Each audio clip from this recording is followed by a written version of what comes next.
बिहार का दानापुर गांव। मुखिया की बेटी कमलेश्वरी की हल्दी की रस्म चल रही थी। कमलेश्वरी अपने माता पिता की इकलौती बेटी थी। बहुत लाड प्यार से पाला था उसे मुखिया ने।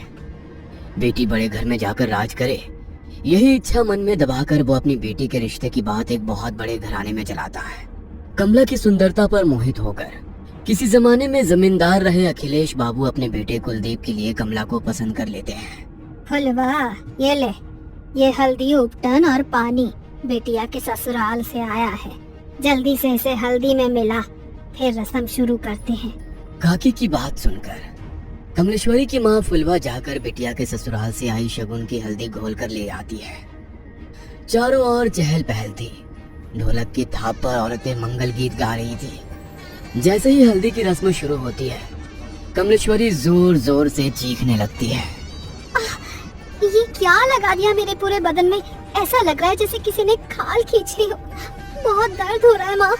कमलेश्वरी के जोर जोर से चिल्लाने पर उसको हल्दी लगा रही औरतें उसे ले जाकर पानी से उसका सारा शरीर धोने लगती हैं। हाय राम, ये क्या हो गया मेरी बिटिया को? ऐसा लगता है जैसे किसी ने कांच पीसकर हल्दी में मिला दिया हो, लेकिन कौन करेगा ऐसा काम? कमलेश्वरी के बदन पर जहाँ जहाँ हल्दी रगड़ी गई थी, वहाँ पर लाल धब्बे हो गए थे। दर्द से दुल्हन बुरी तरह छटपटा रही थी और उसकी माँ और बड़ी माँ उसके घाव पर मलहम लगा रही थी। छोटी, मुझे तो ये कोई सामान्य घटना लगती है। अरे घर में बाहर का है कौन? ऐसे कौन बिटिया की हल्दी में कांच मिला गया? कोई छोटी मोटी बात है क्या? अरे वो तो शुक्र है कि मुंह पर नहीं लगाया था, वरना पूरा चेहरा बिगड़ जाता बेचारी का। मेरा तो दिमाग ही काम नहीं कर रहा है जीजी। कौन हमारी कमला से जलेगा? इसने क्या बिगाड़ा है किसी का? शादी ब्याह का माहौल था। दोनों देवरानी जेठानी वैसे तो इस घटना से अंदर तक डर गई थी, लेकिन फिर भी इस समय कुछ भी सोचने के लिए उनके पास ज्यादा समय नहीं था। 2 दिन में कमला की शादी थी। घर में ढेरों मेहमान जमा थे। उनके खाने पीने की व्यवस्था करने के अलावा दोनों देवरानी जेठानी को तमाम रस्में पूरी करनी थी। इसलिए इस बात को यहीं दबाकर वो शादी की तैयारियों में जुट जाती हैं। अगले दिन सुबह, माँ, कमला के ससुराल से शादी का जोड़ा और शगुन आया है, जाओ जरा देखो तो। एक बड़ी सी गाड़ी से 2 नौकर जैसे दिखने वाले आदमी गाड़ी से नीचे उतरते हैं और बड़े से थाल में लाल रंग के कपड़े से ढका हुआ शादी का शाही जोड़ा और गहने कमला की माँ फुलवा को सौंप देते हैं। बड़ी माँ ने संदेश भिजवाया है, शाम के समय दुल्हन को यही खानदानी जोड़ा और गहने पहनकर तैयार होना है। और हाँ, उन्होंने खास एक बात का ख्याल रखने के लिए हिदायत दी है कि इस जोड़े पर किसी की भी बुरी नजर ना पड़ने पाए। वो काली नजर और अपशकुन जैसी बातों पे बहुत यकीन करती हैं, इसलिए खास तौर पर इस जोड़े को एहतियात से रखने को कहा है। आप फिक्र ना करें, कमला और उसका ये जोड़ा अगले 2 दिनों के लिए हमारी अमानत है। हम पूरा ख्याल रखेंगे। फुलवा वो बड़ा सा थाल लेकर तेज कदमों से अपने कमरे में जाती है और एक बड़े से संदूक को खोलकर पूरा थाल ऐसे ही उसमें रख देती है। पूरा दिन शादी का भाग दौड़ में बिताने के कारण फुलवा को याद ही नहीं था कि उसने कमला को उसके ससुराल से आया जोड़ा दिखाया ही नहीं है। अगले दिन दोपहर 4 बजे, फुलवा, अरे कमला को तैयार करने का समय हो गया है। इसके ससुराल से जोड़ा आया था ना, कहाँ रखवाई हो? जाओ ले आओ। चूड़ी पहनाकर हम शगुन कर देते हैं, उसके बाद इसकी सहेलियाँ मिलकर उसको सजा देंगी। मेरे तो ध्यान से ही उतर गया है जीजी। एक बार खोलकर देखा भी नहीं मैंने कि उन्होंने क्या क्या सामान भिजवाया है। फुलवा तेजी से पल्लू अपने कमर में खोसते हुए अपने कमरे में जाती है और संदूक खोलकर वो थाल लेकर सीधा कमला के कमरे में पहुंचती है। ए छोटी, ये क्या भिजवाया है इसके ससुराल वालों ने? अरे दिमाग तो ठिकाने पर है।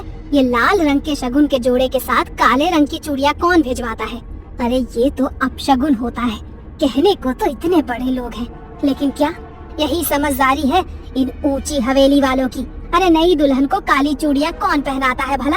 हाँ जीजी, ये सब मैं क्या जानूँ। अब इसके ससुराल से आया है तो मैंने तो ऐसे का ऐसा ही उठाकर संदूक में बंद कर दिया था जीजी। अब हो सकता है बड़े लोग हैं, उनके कुल में कोई परंपरा हो नई दुल्हन को काली चूड़ी पहनाने की। अरे आधी जिंदगी बीत गई है हमारी, हमने तो कभी नहीं देखा कि किसी दुल्हन के लिए ससुराल से काले रंग का जोड़ा या चूड़ियाँ आई हो। अरे शादी सिर्फ उनकी बहू की नहीं हो रही, अरे हमारी बिटिया की भी हो रही है। मैं तो कहती हूँ कि काली चूड़ी को हटा दे और लाल चूड़ी पहना इसे सुहाग जोड़े के साथ। अरे नहीं जीजी, वो जो नौकर आए थे ना इस जोड़े के साथ, वो खास तौर पर कह गए थे कि छोटी बहू जी को यही जोड़ा पहनाकर तैयार करना है। कमला की माँ की बात सुनकर उसकी जेठानी कमला के हाथों में वही काली चूड़ियां पहना देती है। कमला के ससुराल से आया हुआ लहंगा बहुत ही शानदार था। लहंगे को देखकर ऐसा लगता था जैसे किसी रानी महारानी की पोशाक हो। जैसे ही कमला की सहेलियां दुपट्टा कमला को पहनाने लगती हैं, तभी एक सहेली जोर से चीखती है और वो 2 कदम पीछे हट जाती है। क्या हुआ मीना, तू चिल्लाई क्यों? ये देख, तेरे दुपट्टे का एक कोना गायब है। ऐसा कौन करता है? इस तरह का कटा फटा लहंगा दुल्हन को कौन भिजवाता है? कमला की सहेली की चीख सुनकर फुलवा एक बार फिर दौड़ते हुए बेटी कमला के कमरे में आती है और जैसे ही वो दुपट्टे का कटा हुआ कोना देखती है, अपना माथा पकड़ लेती है। हाय राम, ये क्या अपशगुन हुए जा रहे हैं? मुझे तो समझ ही नहीं आ रहा। भगवान, ऐसी क्या भूल हो गई है हमसे? पता नहीं इस कमला का ब्याह शांति से निपटेगा या नहीं। अरे माँ, जाने दो ना, जिसने सिला है उसी से गलती से कट गया होगा। और ये माधुरी है ना, ये ऐसे पहनाएगी कि ये हिस्सा नजर ही नहीं आएगा। बेटा गलती से कटता तो ऐसे ना करता। तेरा दुपट्टा देखकर साफ समझ में आ रहा है कि किसी ने जानबूझकर इसका एक दुपट्टा काट कर निकाला है। अरे माँ जी, ऐसा क्यों करेंगी? और ऐसा तो हो नहीं सकता कि यहाँ भेजने से पहले उन्होंने लहंगा देखा ना हो। जरूर दर्जी से गलती से कट गया होगा। फुलवा अपने पति के पास जाकर, ए जी, सुनिए ना, कुछ तो अपशगुन हो रहा है, कुछ तो है जो ठीक नहीं है। हम ये शादी करके ठीक तो कर रहे हैं ना? बार बार ऐसे संकेत मिल रहे हैं कि कुछ अनहोनी होने वाली है। अरे तुम औरतें बस शगुन अपशगुन ही करती रहो हर समय। इतने बड़े घर का रिश्ता ढूंढ कर लाया तेरी बेटी के लिए। नौकर चाकर राजमहल सब है उनका, और क्या चाहिए तुझे? सारा जीवन दिया लेकर ढूंढोगी तब भी ऐसा लड़का नहीं पाओगी अपनी बेटी के लिए। हाँ। पति की गुस्से से भरी आवाज सुनकर फुलवा चुपचाप जाकर मंडप सजाने लगती है। जयमाल के लिए पूरी तैयारियां हो चुकी थी। कुलदीप आकर अपने स्थान पर बैठ गया था। दूसरी ओर से कमला को उसकी सहेलियां पकड़कर मंडप की ओर ले जा रही थी। कुछ पल पहले शर्म से लाल होता उसका चेहरा धीरे धीरे बदलने लगा था। अचानक ही उसके चेहरे के हाव भाव बदलने लगते हैं और वो उसका हाथ पकड़कर लेकर आती है। उसकी सहेलियों को पूरा जोर लगाकर दूर धकेल देती है। देखते देखते खूबसूरत तरीके से सजे अपने बालों को नोच नोच कर वो बाहर निकालने लगती है और जोर जोर से चीखने लगती है। कमला बेटा, होश में आ, क्या हुआ है तुझे? कमला बिटिया, अरे बेटा बोल ना, क्या हुआ है? तू ऐसे क्यों चीख रही है? बोल तो। मुझे बहुत दर्द हो रहा है माँ, कुछ है मेरे बालों में, कुछ है इसमें। बेटी के इतना कहते ही उसकी माँ और बड़ी माँ तेजी से उसके बालों को खोलकर कुछ देखने लगती है। तभी बालों का एक बहुत बड़ा सा गुच्छा जमीन पर गिरता है, जिसे देखकर फुलवा की चीख निकल जाती है। बड़ी माँ कमला के बालों को देखती है तो पाती है कि सर के एक हिस्से के बाल पूरी तरह से गायब हो गए हैं और वहाँ पर एक गोल घेरा जैसा बन गया है। अरे ये कैसे हो सकता है? अरे ऐसे कैसे अपने बाल टूटकर जमीन पर गिर पड़ते हैं? किसी की काली नजर लगी है हमारी बच्चे की खुशियों को। अरे इतनी सारी बातें एक साथ होना कोई संयोग नहीं हो सकता।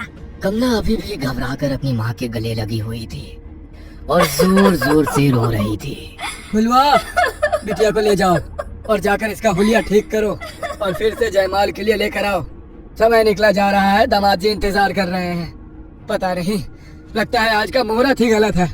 आप बिल्कुल भी फिक्र मत करिए बहन जी। कमला अब सिर्फ आपकी जिम्मेदारी नहीं है, वो हमारे घर की बहू भी है। मैं समझ सकती हूँ कि उसके ऊपर इस घटना का कितना बुरा प्रभाव पड़ा है। हमसे जो संभव हो सकेगा हम वो सब करेंगे, लेकिन फिलहाल मुहूर्त निकला जा रहा है। शुभ मुहूर्त पर शुभ काल कर लेते हैं। बाकी बिटिया की मानसिक स्थिति का हम हवेली में पूरा ख्याल रखेंगे। और हाँ, बात को ऐसे ही जाने नहीं देंगे, आप बेफिक्र रहिए। अपनी सास शशि की बातें सुनकर कमला थोड़ी शांत हो गई थी। ब्याह का सारा उत्साह छू हो गया था और बुझमन से ही कमला मुरझाए चेहरे और बिखरे बालों में ही कुलदीप के गले में माला डाल देती है। फेरों के बाद 1 मिनट ठहरे बहन जी, क्या काले रंग की चूड़ियाँ बेटी को पहनाने की आपके यहाँ कोई रस्म है क्या? अरे नहीं, उल्टा हमारे यहाँ तो बहुत अपशगुन मानते हैं, लेकिन आपने भिजवाई तो हमने मजबूरन पहना दी। हमें लगा नहीं पहनाएंगे तो शायद आपको बुरा लगेगा। क्या बात कर रही हैं आप? हम बहू के लिए काली चूड़ियाँ क्यों भिजवाने लगे भला? जरूर आपको कोई गलतफहमी हुई है। मतलब आपने कमला के लिए ये काली चूड़ियाँ नहीं भेजी थी? हरगिज नहीं, हमने तो लाल रंग का राजस्थानी चूड़ा भेजा था, खास तौर पर मंगवाया था बहू के लिए। सारी घटनाएं एक बहुत बड़ी अनहोनी की ओर इशारा कर रही थी। आपके घर पर ही लगता है किसी ने कोई काला जादू किया है, तभी तो आपके घर में रखे सामान पर ये सब हुआ। मुझे लगता है कि कमला की भलाई इसी में है कि वो जल्द से जल्द घर से दूर चली जाए। तुम ठहरो छोटी, मैं जरा पहले बिटिया की नजर उतार देती हूँ, उसके बाद कमला की विदाई करेंगे। बड़ी माँ दौड़ कर जाती है और कुछ सामान अपनी मुट्ठी में लेकर कमला के पास आ जाती है। मनी मन मंत्र बुदबुदाते हुए वो 5 बार कमला के ऊपर से मुट्ठी में लिया हुआ वो सामान उतारती है, और आखिरी बार जैसे ही वो कमला के सिर पर से नजर उतारने के बाद उसके माथे को छूती है, उसे एक जोरदार झटका लगता है और वो उछलकर दूर जा गिरती है। ये सब देखकर सभी लोग स्तब्ध थे, जुबान जैसे हलक में अटक गई थी। समझ ही नहीं आता कि आखिर हो क्या रहा है वहाँ। कमला बेटा, तुम ठीक तो हो ना? अच्छा हमें बताओ, अभी तुम कैसा महसूस कर रही हो? ठीक हूँ मैं माँ जी, चिंता मत करो, उनका पैर फिसल गया होगा इसीलिए गिर पड़ी। अपने मन में कोई वहम मत लाओ। शशि अपनी समधन फुलवा के पास आकर कहती है, अभी तो हम बहू को लेकर अपने घर जा रहे हैं। हमारे दरवाजे पर भी तमाम रिश्तेदार जमा है। इस समय तो चर्चा करना ठीक नहीं होगा, लेकिन बहू की मुंह दिखाई के बाद हम पता करते हैं कि आखिर बहू को समस्या क्या है।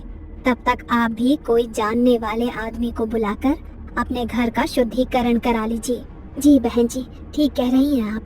वैसे हमारे बड़े बुजुर्ग कहते हैं कि शादी विवाह में अगर पूजा पाठ में कुछ गलती हो जाए ना, तो पितृ नाराज हो जाते हैं, और कई बार पितरों के नाराज होने पर भी कई तरह के अपशगुन हुआ करते हैं। हो सकता है जो कुछ हम सोच रहे हैं वैसा ना हो, और ये सब पितरों का ही क्रोध हो। हम पितरों की शांति के लिए भी हवन करेंगे, आप लोग फिक्र मत करिए। दोनों समधन गले मिलकर एक दूसरे से विदा लेती हैं और बारात कमला को लेकर विदा हो जाती है। ससुराल आने के बाद बहू की गृह प्रवेश से लेकर मुंह दिखाई तक की सारी रस्में बहुत ही शांति से संपन्न हो जाती है, जिससे शशि और कुलदीप के मन को बड़ी तसल्ली मिली थी। उन्हें लग रहा था कि शायद जो भी बला थी वो बहू के मायके में ही पीछे छूट गई और ये सब शांत हो गया हो। लेकिन कहते हैं ना, जब कोई बहुत बड़ा तूफान आने वाला होता है ना, तो उससे पहले एक लंबी खामोशी होती है।